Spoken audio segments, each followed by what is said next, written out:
Listo, Andrea, ya estás en funcionamiento. ¿Te está escuchando? ¿Está grabando? Bueno, No.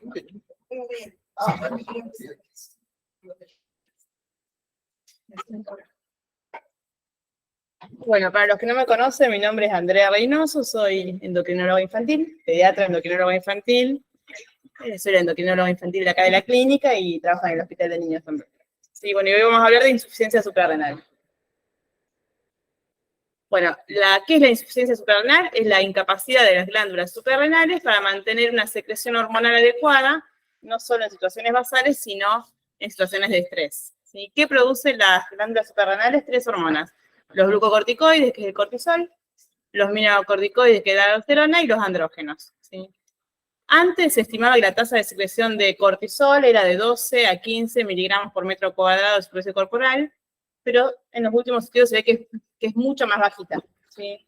De 5.7 más menos 3 miligramos por metro cuadrado. Cuando uno tiene un paciente con corticoides prolongados, por ejemplo, lo que uno tiene que hacer es la equivalencia de corticoide que el paciente está recibiendo, con una tablita que les voy a mostrar, pasarlo a hidrocortisona, que es el corticoide fisiológico, y dividirlo por la superficie corporal del paciente, ¿sí? Para saber si tiene una dosis bajita. Fíjense que es bien bajito. Si uno saca la cuenta, yo al último puse un caso clínico de una bronquiolitis, como son dosis muchísimo más altas lo que uno le da a un paciente, aunque sean una gotita por kilo 3 días.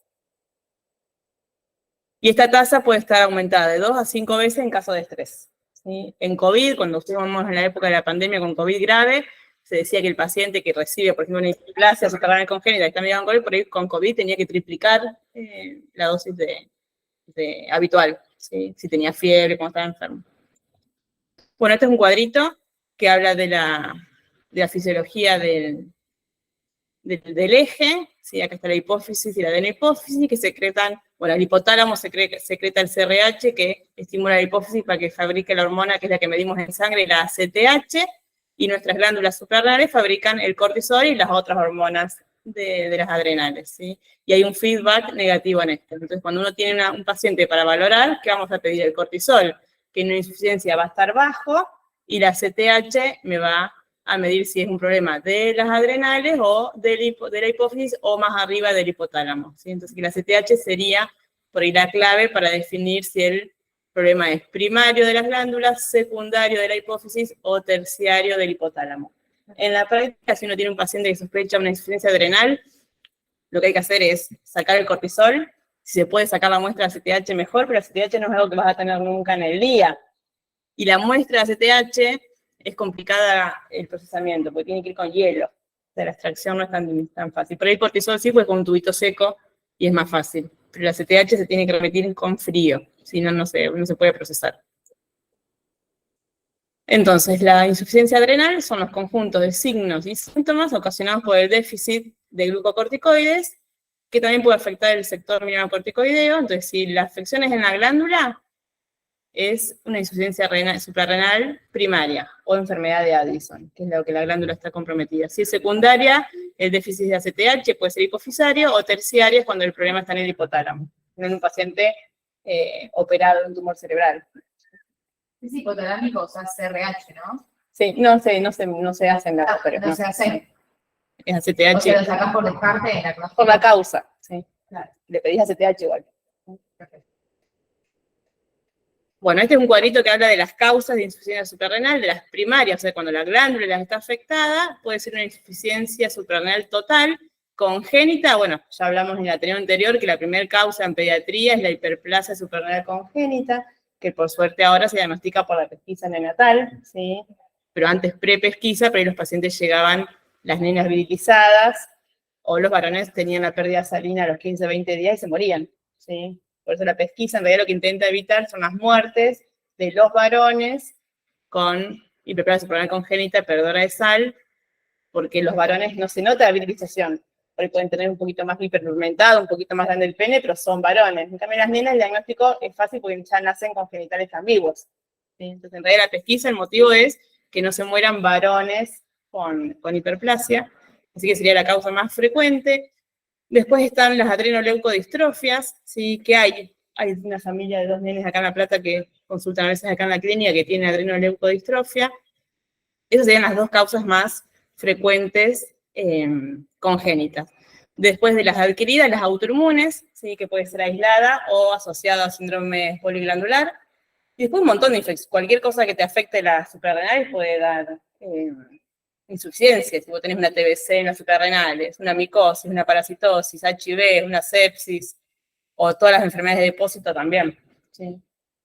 Iatrogénica, por cirugía, o sea, un paciente con un cáncer que le tienen que sacar suprarrenales, por metástasis va a tener una insuficiencia suprarrenal adquirida por cirugía.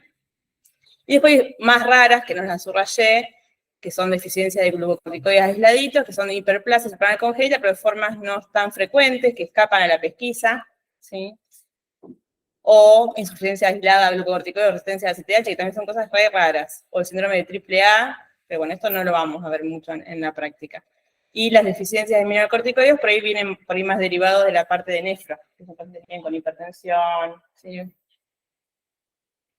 Así que para que uno se acuerde, la causa más frecuente de insuficiencia suprarrenal total congénita es la hiperplasia suprarrenal congénita. Después, las adrenoleucodistrofias son raras, pero existen, y las adquiridas, bueno, las autoinmunes.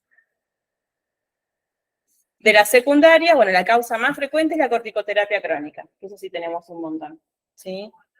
Y la terciaria, lo mismo, la corticoterapia crónica, ¿sí? Que afecta el eje a nivel central, ¿sí? Porque el paciente recibe corticoides de afuera, entonces el hipotálamo y el hipófisis se sensan que el paciente recibe corticoides, más que nada cuando se lo suspendes. El riesgo es cuando uno lo suspende. El paciente está con corticoides por una hepatitis autoinmune, si uno está con corticoides ya está tratado, porque no va a tener clínica. El problema es cuando empieza el especialista a descender del corticoide y la inhibición del eje, hasta que el eje reactiva, puede tardar de 12 a 18 meses. Un montón. Ahí cuando el paciente tiene que tener una apendicitis de estrés, que después lo último se los voy a dar. Bueno, de las secundarias, bueno, ya dijimos un poco, un tumor, craneofaringioma, que por ahí son las casos que más podemos ver acá, y la suspensión de la corticoterapia prolongada es la primera causa, ¿sí? Y bueno, después todas causas centrales, un panipo, ¿sí? Pacientes que tienen panipobituarismo, puede ser un postraumatismo de cráneo severo, esos pacientes que tienen hundimiento de cráneo, que están en terapia, hay que medirles por el cortisol cuando se recuperan, y cosas más raras como la hipofisitis autoinmune, o procesos inflamatorios, que eso es más raro. En resumen, bueno, en forma global, la principal causa en pediatría y la secundaria, los tratamientos prolongados con corticoides exógenos, ¿sí? En un paciente que tiene tratamientos corticoideos por su enfermedad de base, es más sencillo saberlo porque uno se anticipa y ya le da la planilla de estrés.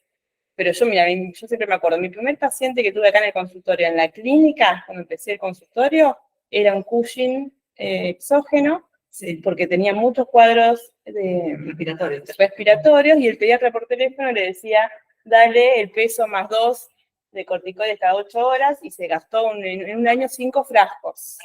Y la nena pesaba 50 kilos, entonces la madre le da 52 gotas. Y uno lo tiene que saber como pediatra, que más o menos una gota kilo no siempre, porque un comprimido, yo siempre digo, si los comprimidos están hechos para adultos, uno tiene que dar como máximo en gotas lo que vale un equivalente. Entonces más o menos 25 gotas ya es casi una dosis de adulto. Entonces no siempre es el peso más 2. Si un chico pesa 40, no te deja de 42 gotas. Si le des 25 está bien, porque sería la dosis mínima de un adulto. Sí, sí. Pero yo paso más de 20, no. Más de 30 por ahí no tiene sentado, esté grave, pero... Si no, que...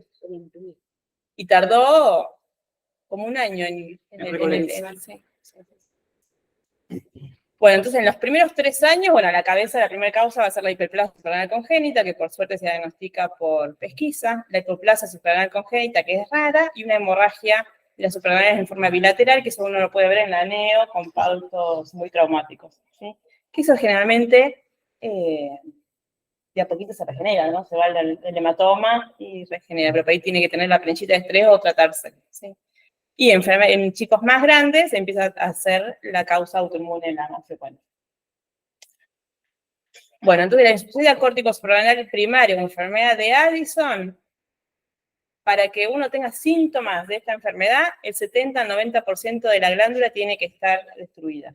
Entonces es algo insidioso, que tarda 3 meses o años en tener clínica, ¿sí? las 3 zonas de la corteza están afectadas, y los signos clínicos lo vemos cuando ya no tiene adrenal sana, con un 90% de la destrucción. Acá entran los poliglandulares, que resumí lo más sencillo, pero uno piensa cuando hay enfermedad autoinmune asociada, ¿sí? El tipo 1 es el que se conoce como APC, que hay candidiasis, distrofia en la piel, ectodérmica en la piel, que es por una enfermedad autosómica recesiva, por mutación de un gen que se llama AIRE. El tipo 2 también es autosómica dominante, esta es más frecuente en mujeres, y está asociada a tiroiditis de Hashimoto, diabetes tipo 1, vitiligo o hipogonadismo. El tipo 3 es asociada a enfermedad tiroidea, pero puede o no tener insuficiencia suprarrenal. Y la tipo 4 es insuficiencia suprarrenal con otras enfermedades autoinmunes, pero que no tiene enfermedad tiroidea autoinmune asociada. Bueno, acá hay un cuadrito comparando las dos causas más frecuentes de la tipo 1 y la tipo 2. La tipo 1 empieza más que nada en la infancia, la tipo 2 en los adultos, por eso esto no lo vemos. La adrenalitis está en el 100% de los 2 tipos de pacientes. La enfermedad tiroidea autoinmune más en los adultos, la diabetes tipo 1 más en los adultos, la falla ovárica prematura más en pediatría, el vitiligo más o menos es el doble en la tipo 1, pero en los adultos también. Pueden tener anemia perniciosa como otra enfermedad autoinmune, y el hipoparatiroidismo está frecuente bastante en los chicos, ¿sí? Entonces en cardiovascular por ahí a veces preguntan por estos casos, y en un tipo 2 no tiene afectación de las paratiroides. De las formas adquiridas, que son más raras, bueno, todas las enfermedades invasivas, las infecciones, los hematomas, como la NEO, y un shock séptico grave, ¿sí? Con una púrpura fulminante, con una coagulación intravascular diseminada, por ejemplo, con el meningococo. ¿Sí? Yo no sé si sigue habiendo sepsis para meningococo como yo era recién. Pero como yo decía pediatría, había. Sí, hace 2 meses. Supongo que por ahí ahora con un poco más con la vacunación. Por ahí, Sí, pero tú... Bueno, las formas congénitas, pero acá ya empezamos con cosas más raras, ¿sí? La hipoplasia congénita suprarrenales, yo creo que no vi nunca un caso, ¿sí? Están ligados al sexo, son varones, pueden tener hipogonadismo, hipogonadotrófico, y está asociado al gen DAX. Pueden tener distrofia de Duchenne asociado, y hay una dirección de genes continuos. Por esto a veces los encontramos porque estudiamos nenes con biología molecular por otras causas, por ejemplo, por DCD, pacientes que tengan desarrollo de la diferenciación sexual, y aparece el DAX, entonces, bueno, uno se acuerda de esto y pide cortisol ACTH, ¿sí? Para ver si se asocia o no. ¿La consulta para diagnosticar el ISON también es por hormonas o se piden ciertos anticuerpos? En realidad pedirías anticuerpos si pensás en autoinmunitaria, pero en la práctica no hay muchos laboratorios que tengan para hacerlo. Nosotros hemos pedido alguna vez para ovario, ¿sí? Si la tiene más clínica, otras cosas, pedimos. También existen los anticuerpos para hipófisis, pero no, en la práctica no están accesibles. ¿Y cómo determinas entonces esa autoinmunidad? No lo determinas. Buscas más deficiencia y lo sospechás. Probable, poliglandular. Si vos podés darle, si tiene tiroiditis, sí, eso es fácil. Claro, sí. Lo tiroideo sí, pero lo otro no. ¿Sí? Pero en capital se puede estudiar igual. ¿Sí? Es acá entonces, que no se hace. En capital, porque hay centros que se dedican a esto, investigación, no es clínico, ¿eh? Claro. Clínico no. No lo diferencial. No es asistencial. Porque al paciente no le cambia el pronóstico. Porque lo que vas a tratar es la deficiencia que tenga clínica. Claro. ¿Sí? Bueno, otro gen que puede estar afectado es el gen SF1, que es un receptor huérfano, que puede estar también en la esteroidogénesis y la diferenciación sexual masculina. Entonces, a veces lo encontramos por esto, ¿sí? Y el síndrome IMAGE, que son pacientes que tienen RCIU, una displasia metafisaria, una hipoplasia congénita, las suprarrenales y anomalías genitales. Estos pacientes en realidad ya vienen de genética, con el diagnóstico de síndrome de IMAGE, entonces, bueno, uno va a leer y te acordás que puede tener insuficiencia adrenal, te le pedías CTH y cortisol buscándolo, ¿sí? Y la adrenoleucodistrofia, que es una enfermedad rara, pero devastadora, y hay casos, ¿sí? Entonces, de esta puse un poquito más. Las adrenoleucodistrofia son enfermedades que tienen insuficiencia suprarrenal, es la causa más frecuente de las enfermedades peroxisomales, está ligada al X, así que los que son afectados son los varones, ¿sí? Hay una familia que seguimos en el hospital, que son los toldos, que han salido en el diario y todo eso, que son 4 mujeres, y todas tuvieron hijos varones, normalmente en mala suerte. Entonces muchas de estas mujeres son todas portadoras, algunas con síntomas muy leves, porque las mujeres son portadoras o formas muy leves, y un montón de nenes afectados. Y uno se diagnosticó en el hospital, justo yo he dado esta clase, así esto fue yo di esta clase en el 2012, y me dice la residente, ¿sabes que hay un nene con una meningitis viral en la sala que tiene los nudillos hiperpigmentados? Y era una insuficiencia suprarrenal, y bueno, ahí fuimos, el nene ya, ese caso de índice quedó secular neurológico, porque lo que afecta mucho es la nervio central, esta enfermedad, pero se pudo diagnosticar a todos los primitos. Nosotros Entonces, tuvimos acá internado y acá- mucho tiempo uno. sí, y acá El en la hermano, creo que clínica es está posible. Barbaglia, Barbaglia. sí, que son Sí, dos Barbaglia. hermanitos. Tienen compromiso de la glándula adrenal y tienen compromiso de la sustancia blanca. Sí. ¿Vale? Por eso se llama adrenoleuco. Y tiene, el nene caso de Barbaglia. índice está Muy secular dañado, muy neurológico, dañado. el hermanito no, Sí, porque lo llevaron de España. sí, el hermanito va a España, está haciendo tratamiento Ah, experimental, la brasilera, ¿no? sí. Claro, Ah, la Sí. brasilera. claro. Yo los veo porque tienen insuficiencia adrenal leve, y yo los toco los dos, por ¿Y el eso. hermanito cómo está? Re bien, lo habré visto hace 2 ¿Le semanas. habrán hecho tratamiento allá porque lo llevaban Sí, a España sí, a hacer de A Barcelona, yo, Sí. sí, tenés razón. Barcelona. Me olvidé. Le pagan todo, y en esta neurológicamente bien, la pubertad bien, crece bien. Hubo una película muy famosa llamada El aceite de Lorenzo, Sí, que era la vida de un chico con esta enfermedad. ahí puse yo algo de esto. Entonces, la adrenoleucodistrofia es una enfermedad ligada al X, así que los varones son los afectados, las mujeres las portadoras, y lo que da más feo de esta enfermedad, porque de última la insuficiencia suprarrenal le da el tetrahidro y andan bien, ¿sí? Es una neuropatía degenerativa disminuyente que afecta el nervio central, ¿sí? Y los nervios periféricos, y no siempre tienen insuficiencia suprarrenal. Es raro, 1 cada 42.000 varones blancos, ¿sí? ¿Y cómo se manifiesta? ¿Con convulsiones o Este nene fue por meningitis, por ¿sí? Que en realidad no sé si era una meningitis o era... Pero el de acá, no, el de acá se manifestó porque la madre notaba que tenía una tez más, más oscura, oscura, y venía diciéndole al pediatra, y en la no, primaria vos sos escribía- brasilera, y le decía el pediatra, seguramente tiene, entonces, y pero- escribía mal, escribía mal. empezó a alterar la letra. O sea, empezó Básicamente con- le decía al chico negro como vos, le decía hermano. Claro, le decían a Ay, qué madre, pedazo de animal. No, bueno, igualmente no es fácil el diagnóstico, ¿eh? No. No es que es fácil el diagnóstico, porque vos pero bueno, siguió preguntando y llegamos al diagnóstico. Sí, y lo Bueno, que hay está es resecuelado. hay un defecto, sí, por decirlo así, hay un defecto de la beta-oxidación de los ácidos grasos de cadena muy larga, que es donde se medía, bueno, ahora no sé, porque Chamole cerró. Cerró Chamole. Cerró Chamole, que es donde se medían estos ácidos grasos y hacías el diagnóstico ahí. Vamos al horno. Muy al horno. Con todo. Hay 7 fenotipos distintos: la forma cerebral infantil, la adrenomieloneuropatía, que afecta más los nervios, la forma cerebral del adulto, la del adolescente. Hay algunos que pueden tener insuficiencia suprarrenal sin patología neurológica, como es el hermanito de este nene. Este nene no tiene patología neurológica, pero tiene el Addison. Formas asintomáticas y heterocigotos. La mitad de los casos corresponden a formas graves, que se dan entre los 5 y 12 años. Las lesiones cerebrales evolucionan rápidamente, en 2 a 4 años están en estado vegetativo de la muerte. ¿Sí? La que afecta más los nervios son menos graves, que afecta los nervios periféricos y son más del adolescente. Bueno, y el 60% de las mujeres tienen un signo neurológico leve, entonces hay que buscarlo. ¿Sí? Y la insuficiencia suprarrenal, en un 10 a un 20% de los casos se puede presentar. El tratamiento es lo que decía recién el doctor, que bueno, no hay muchas opciones terapéuticas curativas, ¿sí? Está lo del aceite de Lorenzo, que pueden conocerlo por la película, así que un caso con esto, y la familia estudió, entonces mejoraban un poco con el aceite de Lorenzo, y el trasplante de médula ósea es curativo. ¿Sí? Hay pacientes, de esta familia de los toldos, hay algunos que trasplantaron en Estados Unidos y anduvieron bien. ¿Sí? Para poder trasplantarlos hay que hacer una resonancia y se hace un score, no me acuerdo cómo se llamaba, de Burs o algo así. Si está muy comprometido ya no se puede trasplantar, si está muy poco tampoco tiene sentido, así que hay un punto en donde si se trasplanta se retrogradan las lesiones y... Sí.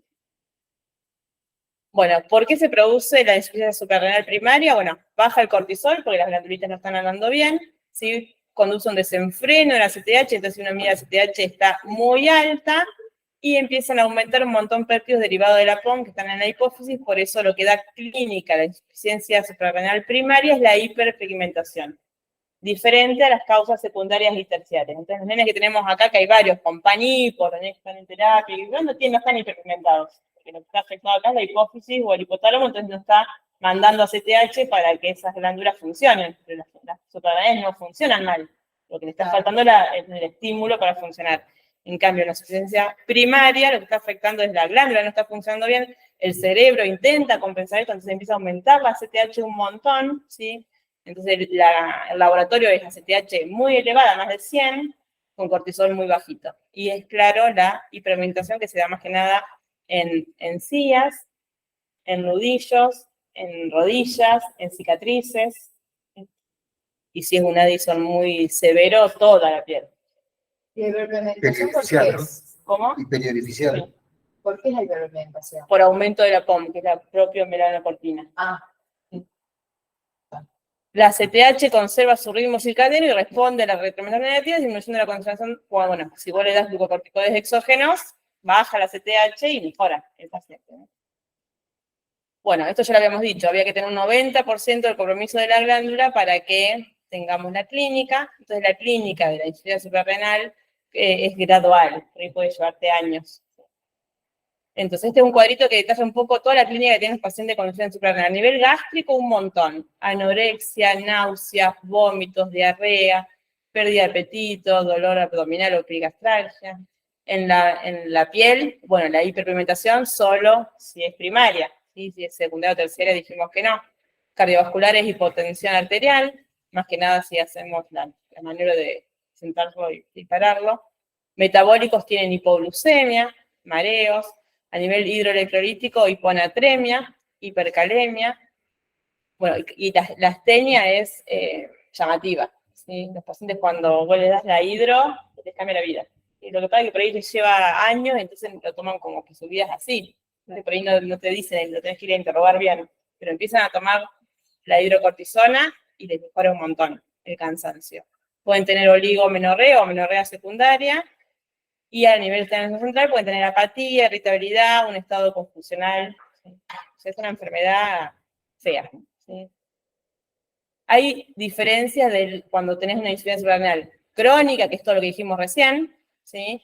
O aguda, que es lo que podemos ver acá internados o en la guardia. Cuando es aguda, puede dar fiebre, anorexia, vómitos, enchorros, deshidratarse extremo del paciente, una hipotensión difícil de manejar con líquido, taquicardia, está en shock el paciente, alteración a nivel de la conciencia y convulsiones. Bueno, estas son las fotitos de dos mellizas, una sana y otra con Addison, de las manos, los pezones. Fíjense la línea la línea alba, como están bien marcada, los pliegues de la mano.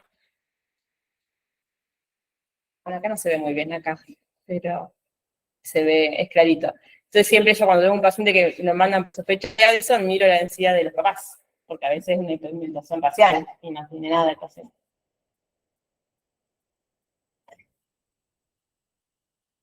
Bueno, esto es como se ve la mucosa yugal. Es un adulto que tiene bigotes, pero una vez que encontré más pigmentada para mostrarlo. Y acá hay un paciente con... Esto es todo moreno, el paciente. Y acá es bien característico cómo se ven los pliegues. Si uno se mira sus manos, son más claritos, ¿sí? Por más que tengamos racial. Bueno, la insuficiencia suprarrenal aguda o crisis, bueno, es una descompensación de una insuficiencia suprarrenal crónica que tiene una exacerbación o que no está tomando la medicación, ¿sí? O porque se enfermó, o porque no toma la medicación, o porque no cumple bien las planillas de estrés que es la que nosotros le damos ante fiebre, ante cirugía o ante... ¿sí? O que no sepa que tiene. Puede ser una insuficiencia suprarrenal aguda en una crónica no diagnosticada, ¿sí? Que encima se enferma. Ahí puede entrar grave. Bueno, el cuadro comprende la exacerbación de la sintomatología, más que nada gastrointestinal. Entonces, siempre que tenemos un paciente con muchas gastroenteritis, algo que uno tiene que alertarse en un paciente que tenga muchas gastroenteritis, que se interne, no es normal que un nene se interne muchas veces por gastroenteritis. Por ahí si un paciente se interna muchas veces por gastroenteritis, pedir un sodio y una glucemia. ¿Sí? Si tiene hiponatremia y hipoglucemia, pero hay que pedir un cortisol. Y otra cosa que es importante es, si un paciente recibió aunque sea una dosis de hidrocortisona o betametasona o deltisona, el eje puede inhibirse un mes. Si yo a un paciente tengo una bronquiolitis y le pido un cortisol a los 10 días, me va a dar bajito y me va a asustar y no. Tiene que pasar por unos 30 días sin ningún corticoide. Por eso la muestra habría que sacarla, si uno puede, en la guardia o en la terapia, sacarla y enseguida ponerle la hidro. ¿Sí? Y si no puedes hacer la CTH porque no tenés el hielo, porque no tenés el tubito, bueno, por lo menos medir el cortisol. Bueno, el diagnóstico más importante para pediatría es un paciente con hiponatremia, hipercalemia e hipoglucemia, puede ser una insuficiencia suprarrenal aguda. Los niveles de ACTH, bueno, yo hoy dije más de 100, ya 100 es un valor diagnóstico, ¿sí? Pero la primaria son los valores más altos que tiene. El adrenoleuco puede tener 1500, 1800 de ACTH, ¿sí? Y un cortisol basal menor de 5 también es diagnóstico, ¿sí? Después hay un montón de pacientes que están en el medio. Bueno, ahí hay que recurrir a pruebas más complejas, que cuesta hacerlas, cuesta interpretarlas, así que yo esas no las puse, porque queda más para el lado del especialista, ¿sí? ¿Cuál es el valor crítico para una enfermedad aguda? Si yo soy sano y estoy enfermo y estoy grave, las suprarrenales, el cortisol es, como yo les digo a los pacientes, es como la adrenalina que uno siente cuando vas a chocar o cuando te pasa algo. Esa sensación la da la liberación de cortisol, ¿sí? Entonces, si a mí me pasa algo, me enfermo y yo me mido un cortisol, tengo un cortisol re bueno, ¿sí? Tengo un valor de 19 o más de 20, te descartan, ¿sí? Si vos tenés un paciente en la terapia grave con hiponatremia, hipoglucemia, le sacás el cortisol, le ponés la hidro porque ante la gravedad está, después te mide un cortisol de 20, no era una insuficiencia suprarrenal, ¿sí? Por ahí lo debe recibir, porque también están protocolos de shock séptico, la hidro, de que no revierte. Lo que te cambia haber hecho el cortisol es, ¿tenés que continuar o no? ¿Sí? Porque si fue un shock séptico, revierte el shock y ya está, lo suspendés. Siempre está bueno poder hacer el cortisol antes de medicarlo. No siempre se puede, ¿sí? No siempre o a veces se hace y la muestra después no llega al laboratorio, se pierde, ¿sí? Bueno, frente a un paciente crítico con sospecha de insuficiencia suprarrenal, se extrae sangre y se comienza el tratamiento. El todo lo vas a tener al otro día, no lo vas a tener ahí. Bueno, y ahora vamos a hablar un poco de lo más frecuente, ¿sí? Porque todo esto por ahí era más raro en los pacientes que tenemos con corticoterapia prolongada por enfermedades que lo requieran, como las hepatitis autoinmunes, las leucemias, ¿sí? Bueno, cualquier tratamiento inferior a 7 días se puede retirar de un día para el otro. No hay que descender escalonadamente ni nada. Si no se elimina del eje con 7 días. Y si vos vas a tener un paciente que tenga que recibir, por ejemplo, en dermato pasa que por alopecias por ahí usan 3 semanas de corticoides, ¿sí? Si vos tenés 2 a 4 semanas, por ahí conviene descenderlo. ¿Cómo descenderlo? No hay nada escrito, es como medio artesanal, ¿sí? En algunos centros lo que hacen es bajarle el corticoide hasta llegar a las dosis fisiológicas, que hoy dijimos que se sabían que eran bajitas, de 5 a 7. Entonces, bueno, dejamos de 8 a 10, que le dé por metro cuadrado pasado a hidro, porque hidro no recibe, el paciente recibe betametasona, deltisona, bol. Y algunos dicen de mantener esta dosis 15 días y después bajarla, yo digo un 20% cada 48 horas.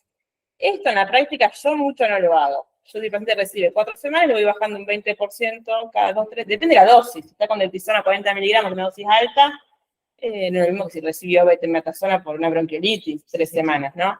Ahora ahí Yo te queda una zona intermedia, entre los 7 días y las 2 semanas. Sí.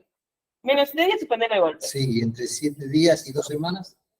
Paulatino. Y ahí yo le suspendo un 20% cada 48 horas y intento no prolongar las 4 semanas, para no tener que darle canilla de estrés ni nada, si puedo.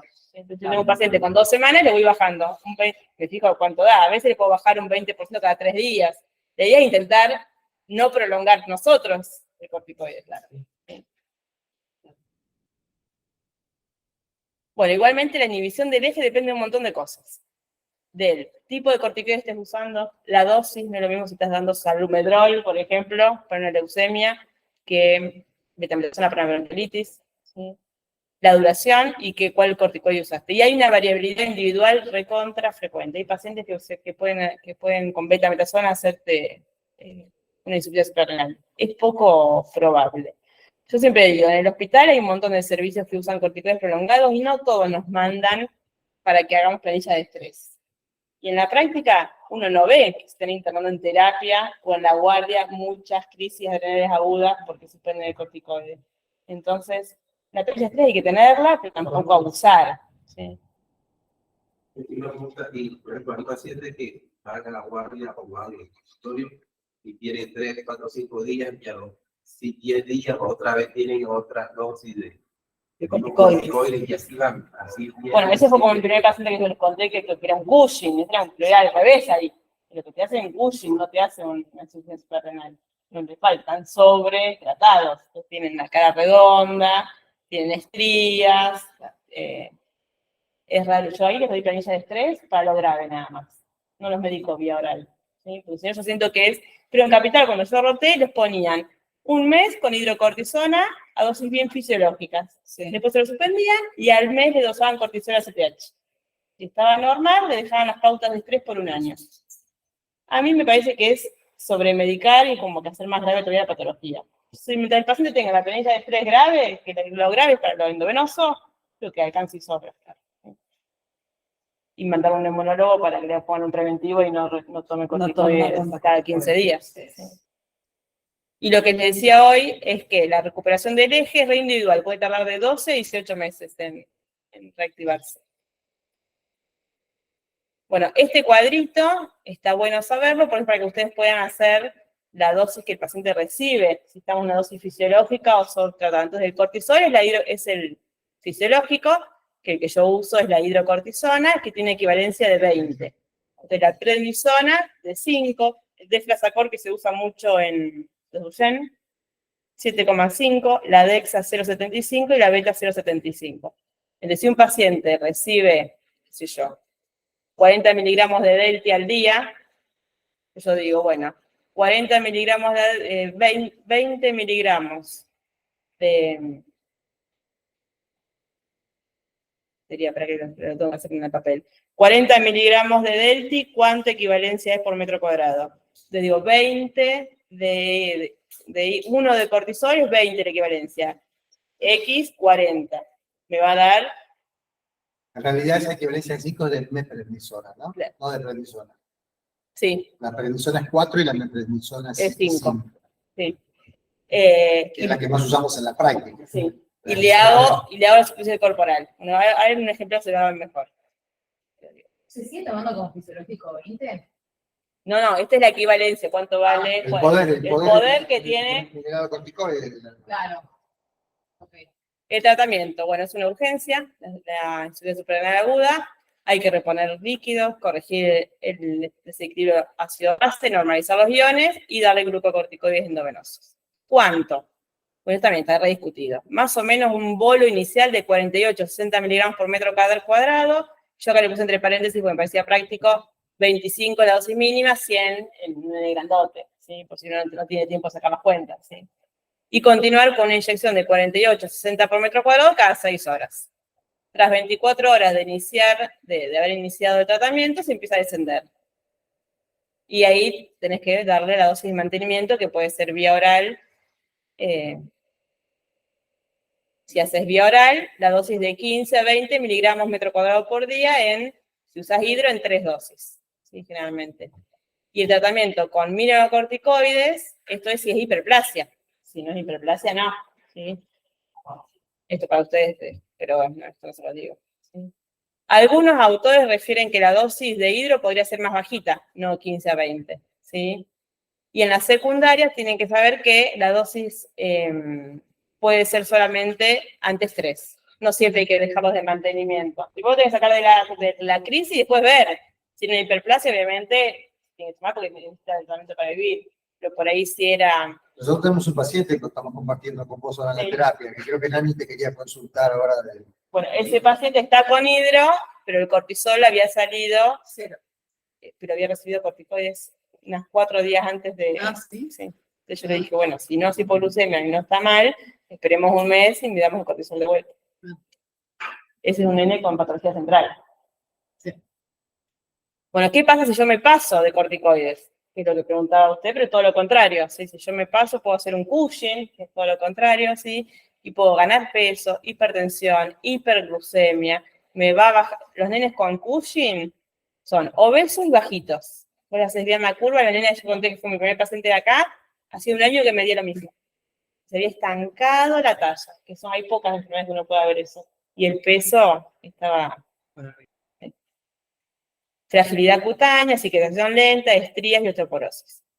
Por eso yo siempre insisto en que por ahí no hace falta ponerle dosis de mantenimiento a todo. Sacás la crisis y hay que ver por qué hizo la crisis. ¿Sí? Si era por infección, no lo vas a dejar con hidrocortisona todos los días. ¿Sí? Se cura la infección y listo. En caso de agresión, traumatismo, infección e incluso víricas, hay que decirle al paciente que la dosis la tienen que multiplicar por 2 o por 3, decíamos en el COVID. Pero eso los pacientes lo tienen escrito en una planillita que es esta. En la planilla antiestrés dice, el paciente tiene insuficiencia glucocorticoidea, que yo acá en el hospital tengo varias, tengo para el que tiene hiperplasia, para el que recibe corticoides prolongados, para el que va a suspender, el que está con corticoides, el que ya suspendió, ¿sí?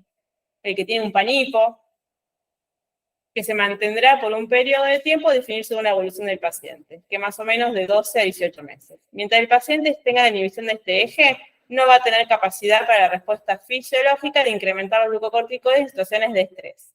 Por ello, en esas circunstancias, deberá recibir reemplazo hormonal de la siguiente manera. Entonces, tiene estrés leve o moderado, y le explico a familia. Estrés leve o moderado es un cuadro de fiebre, gripe, angina, que el paciente esté realmente enfermo. Por ahí, por un catarrito de vías aéreas superiores, y el paciente esté jugando como si nada, no hace falta, ¿sí?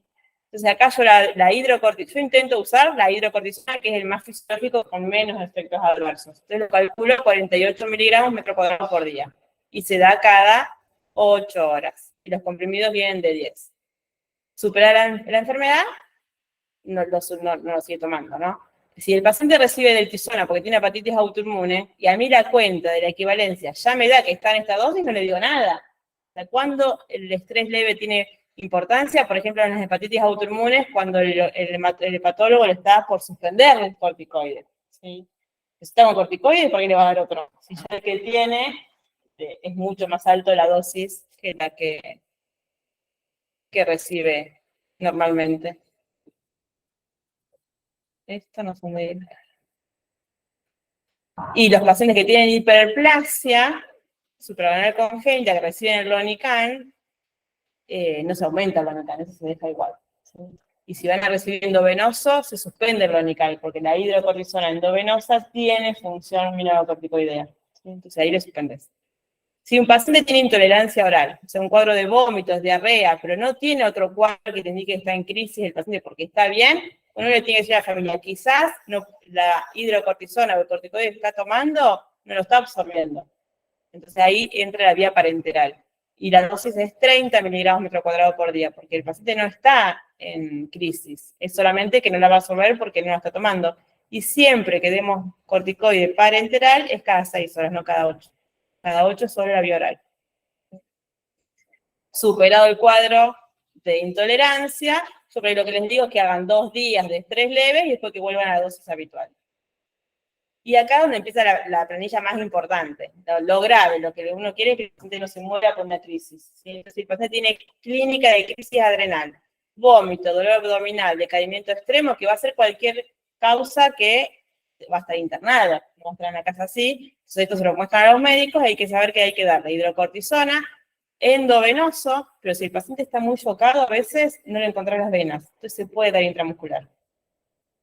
¿Cómo calculamos?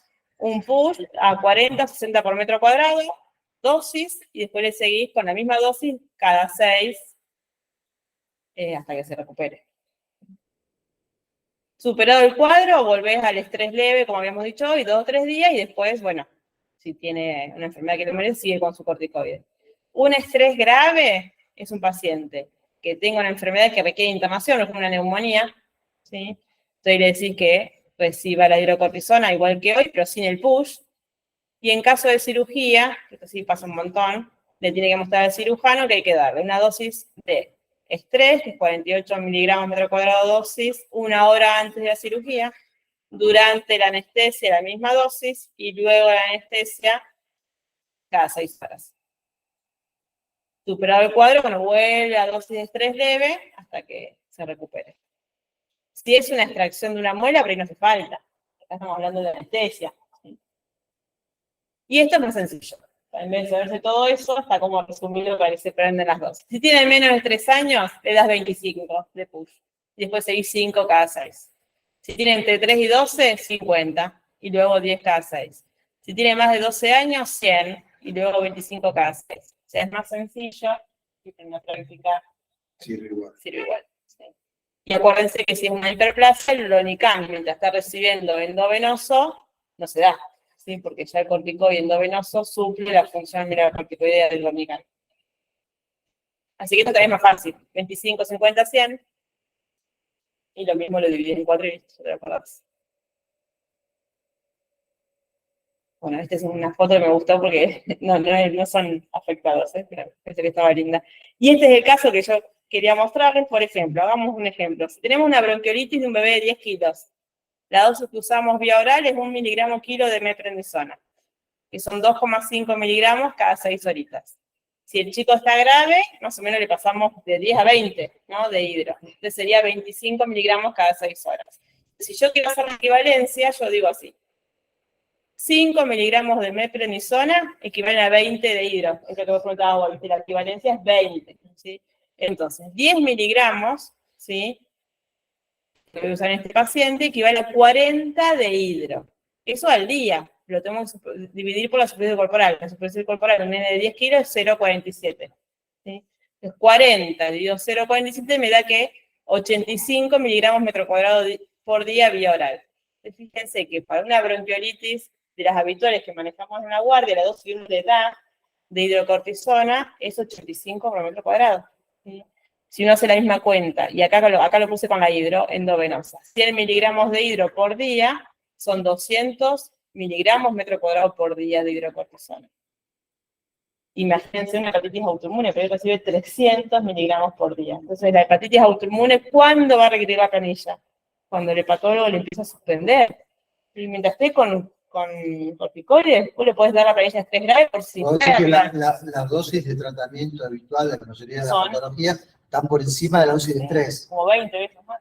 O sea que solamente usas la dosis, la canilla de estrés cuando estás Descendiendo. Retirando el corticoide. Por eso si un paciente requiere mucho corticoide, no puede pasar que tengamos un Cushing poliestrogénico. No es para que no le demos corticoide a un chico. No, se entiende. Obviamente, para que Sí. uno entienda que el corticoide que uno da 3 días son dosis muy altas. ¿sí? Sí. Si por vos lo eso. prolongás en el tiempo, obviamente te va a inhibir el eje. 3 días no. Claro. ¿Sí? Hasta 7 días no. Sí. ¿Sí? Cuando yo empiezo a hacer el descenso, yo en la práctica, pues está rediscutido, es cuando lo reciben más de un mes. Cuando lo reciben más de un mes, le empiezo a bajar lentamente, y después le doy la canilla, pero le doy de lo grave. No explico lo de la vía oral, pues si no le estoy dando de vuelta yo corticoide. Claro, sí, lo que dijiste que me agarran por el lado. Sí, en Buenos Aires lo ponen a 10 de hidro, base, bien bajito, y al mes. y después lo empiezan a De ahí le tenés que explicar otro remedio que no está acostumbrado el paciente, porque la hidro no la Y el toma. corticoide que paciente que no, que tienen cierta... Así que a mí este cuadrito me gustó porque está bueno para que uno vea que lo que hace uno normalmente no está mal, pero son dosis re altas. Son altas. Son altas. Bueno, estos cuadritos los vamos a viralizar. Vale. Con el deseo que se usen. Va a quedar Pero la usamos canilla. mucho el corticoide de pediatría, se usa muchísimo, muchísimo. ¿O no? O en la guardia, que hace guardia de pediatría, ves todos los días. Sí, le dieron antes de ayer y le volví a dar por la Igual boca yo porque sí empezó a toser. he visto muchos pacientes de pediatras viejos que le descienden.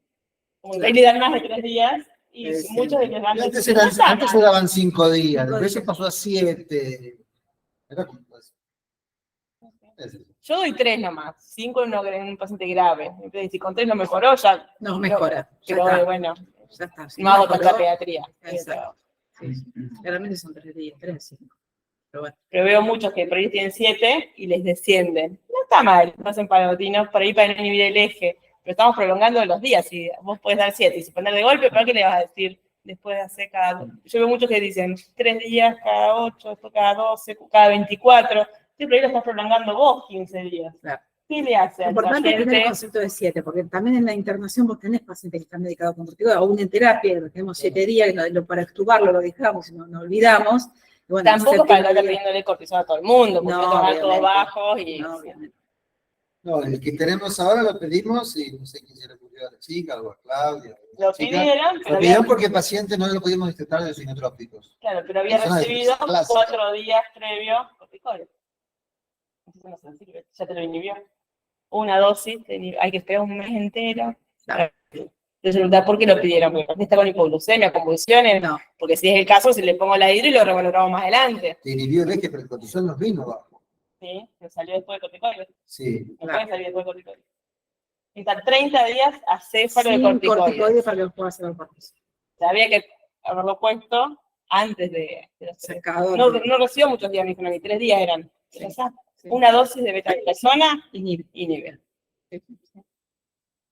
Igualmente también el tema del corticoide se usa guiapasto a veces, ¿eh? Porque en el consultorio también lo ves que uno usa, no es así, o sea, se lo usás con un poco de toja, tarro, corticoide, y no es tan inocuo, no es algo tan, ¿no? Vamos a ver. Yo casi como el primer paciente que tuve acá en la clínica, que era un Cushing por corticoides, porque en el hospital no solemos verlo mucho tampoco. Claro. Y aparte uno viene nuevita, primer paciente que ve en privado. El dermatólogo también lo usa mucho y por piel tiene otro tipo de complicaciones. Atrofia, El bude- granuloma, depende de Claro. El BUDE no suele inhibir el eje. Es algo que sea una dosis más de 800, que nadie usa los 800. inhalatorios y vos. Sí. De Pero todos la- modos, a pero- largo plazo hay una diferencia muy pequeña de talla, pero hay. Sí. ¿no? Y las cremas, sí. Los nenes que tienen dermatitis del pañal de repetición, yo he visto Cushing por cremas. Sí. Y Y eso eso- tenés que regular la cantidad de crema que le das. Le decís a la madre cuánta crema le tenés que poner al chico, cómo haces para regular esa cantidad. No puedes usar corticoides todo el tiempo. Claro, claro. Hay que llamar a un buen dermatólogo. 5 o 7 días, si no, ya tiene que haber otro tratamiento, pero puede estar un mes con corticoides. Y ahí yo he visto nenas con no tanto tiempo. Ahí hay una susceptibilidad individual. Claro. Porque hay pacientes que están mucho más y no pasa nada. Yo a mi hijo le ponía Maclin, nunca me pusieron Cushing, tampoco abuso. Por ahí son mamás que el pediatra se lo da una vez y después cada vez que está rojito le ponen el corticoide. Y ahí el corticoide no era para todas las veces que está rojito, para eso usa hipogloss. Lo primero Hay es gente aceptar que- tener bien claro que la piel es una superficie de absorción gigante. Con los estrógenos también hemos visto las Sí. nenas metrorráqueo. Ahora no tanto porque se usaba siempre, se dejó de fabricar. Entonces los que no hay nuevos no son tan potentes. Para abrir fusiones de labios, tardan mucho. En cambio antes se veían más. Porque los pediatras le ponían para la fusión de labios, aparecen con tetitas. Y era porque le habían puesto estrógenos para abrir la fusión. Que era el Premarin, ese no se fabrica más. Entonces ahora hay otros menos potentes. Habría que dejarla tranquila, ¿no? Sí. Si no tiene infección, si no tiene infección urinaria, no hago nada. Y si usa pañales, menos. Porque se vuelve a cerrar.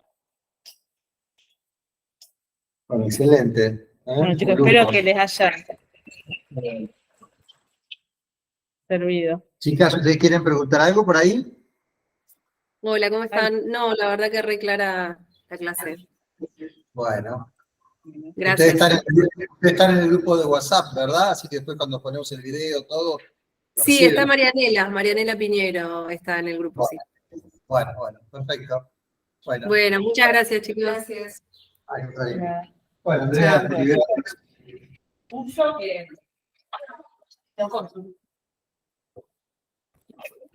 Antes de